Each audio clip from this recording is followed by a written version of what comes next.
বন্ধুরা, তোমাদের মাধ্যমিকের সেকেন্ড টার্ম এক্সাম অলরেডি হয়ে গেছে।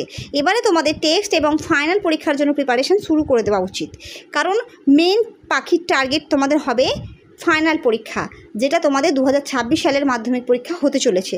তো সেই পরীক্ষাকে টার্গেট করে তোমাদের এগিয়ে চলতে হবে। তার জন্যই বলছি, আমার প্রত্যেকটা ক্লাস তোমাদের জন্য গুরুত্বপূর্ণ হতে চলেছে। ইতিপূর্বে আমার অনেক ক্লাস তোমরা উত্তর সহ পেয়ে গেছো অলরেডি।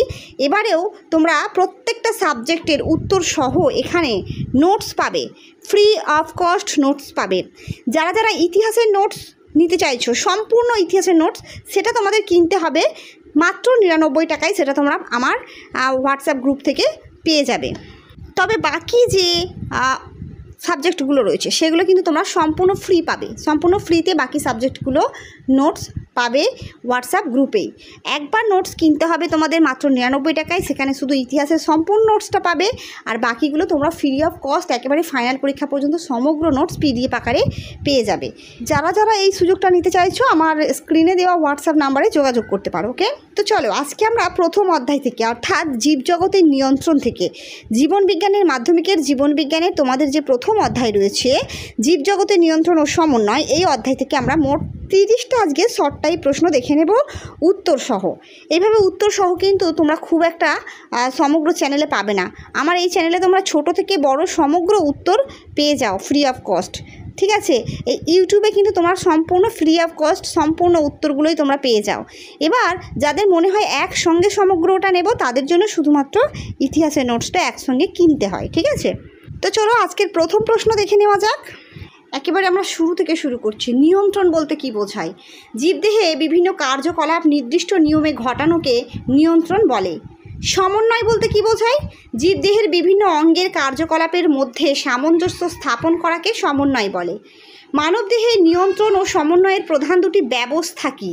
স্নায়ুতন্ত্র ও অন্তঃস্রাবীতন্ত্র। স্নায়ু কোষকে আর কি বলা হয়? স্নায়ু কোষকে আর কি বলা হয়? নিউরন বলা হয়। স্নায়ুকোষের মৌলিক গঠন কত ভাগে বিভক্ত? উত্তর 3 ভাগে। কোষদেহ, ডেনড্রন, ডেনড্রাইট, অক্ষতন্ত্র, অ্যাকশন। অর্থাৎ কোষদেহ, অ্যাকশন আর ডেনড্রন। স্নায়ু ইম্পালস কি? উত্তর, স্নায়ুর মাধ্যমে প্রেরিত বৈদ্যুতিক ও রাসায়নিক সংকেতকে স্নায়ু ইম্পালস বলে। রিসেপ্টর কি?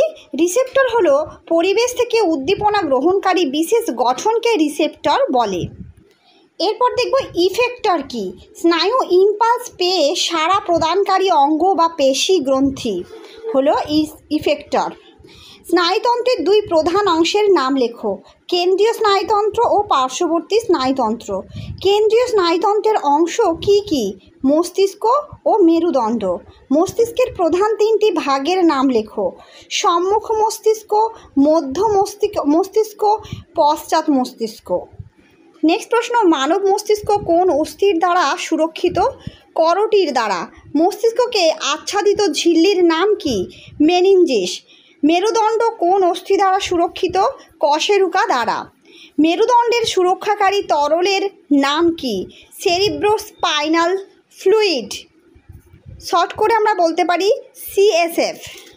নেক্সট প্রশ্ন, রিফ্লেক্স ক্রিয়া কি? কোনো উদ্দীপনার প্রতি মস্তিষ্কের অংশগ্রহণ ছাড়া দ্রুত সাড়া দেওয়া ক্রিয়াকে রিফ্লেক্স ক্রিয়া বলে। রিফ্লেক্স আর্ক বলতে কি বোঝায়? রিফ্লেক্স ক্রিয়ায় স্নায়ু ইম্পালসের যাতায়াতের পথ হলো রিফ্লেক্স আর্ক। হরমোন কি? অন্তঃস্রাবী গ্রন্থি থেকে নির্গত রাসায়নিক বার্তাবাহক পদার্থ। এটা কিন্তু তোমাদের 2 নম্বরেরও আসতে পারে, একটু বড় করে লিখতে হবে। এখানে 1 নম্বরের জন্য এইটুকুই যথেষ্ট। হরমোন কোথায় নিঃসৃত হয়?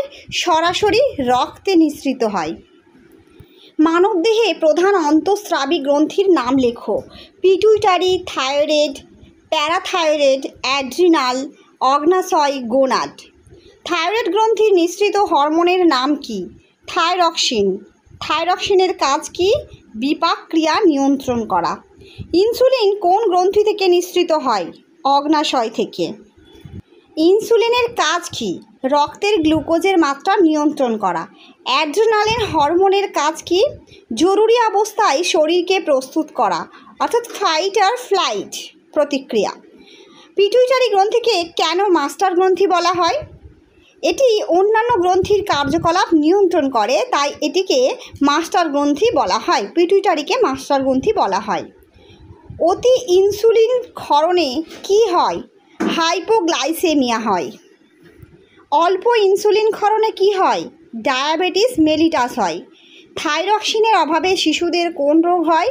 উত্তর ক্রিটিনিজম। থাইরক্সিনের অভাবে প্রাপ্তবয়স্কদের কোন রোগ হয়? মিক্সোইডিমা। তো বন্ধুরা, ভিডিওটি ছিল ছোট কিন্তু গুরুত্বপূর্ণ সেরা বাছাই করা প্রশ্নগুলোই এখানে তোমরা পেয়েছো। আশা করছি তোমরা ভীষণই হেল্পফুল হবে। তো পরবর্তীতে এরকম হেল্পফুল ভিডিও, অর্থাৎ তোমাদের যেগুলো মাধ্যমিক পরীক্ষায় আসার চান্স খুব বেশি, উত্তর সহ তোমরা যদি আমার এই চ্যানেল থেকে সম্পূর্ণ ফ্রিতে পেতে চাও, তাহলে অতি অবশ্যই আমার চ্যানেলকে সাবস্ক্রাইব করে রাখতে একদমই ভুলবে না। ওকে, ধন্যবাদ।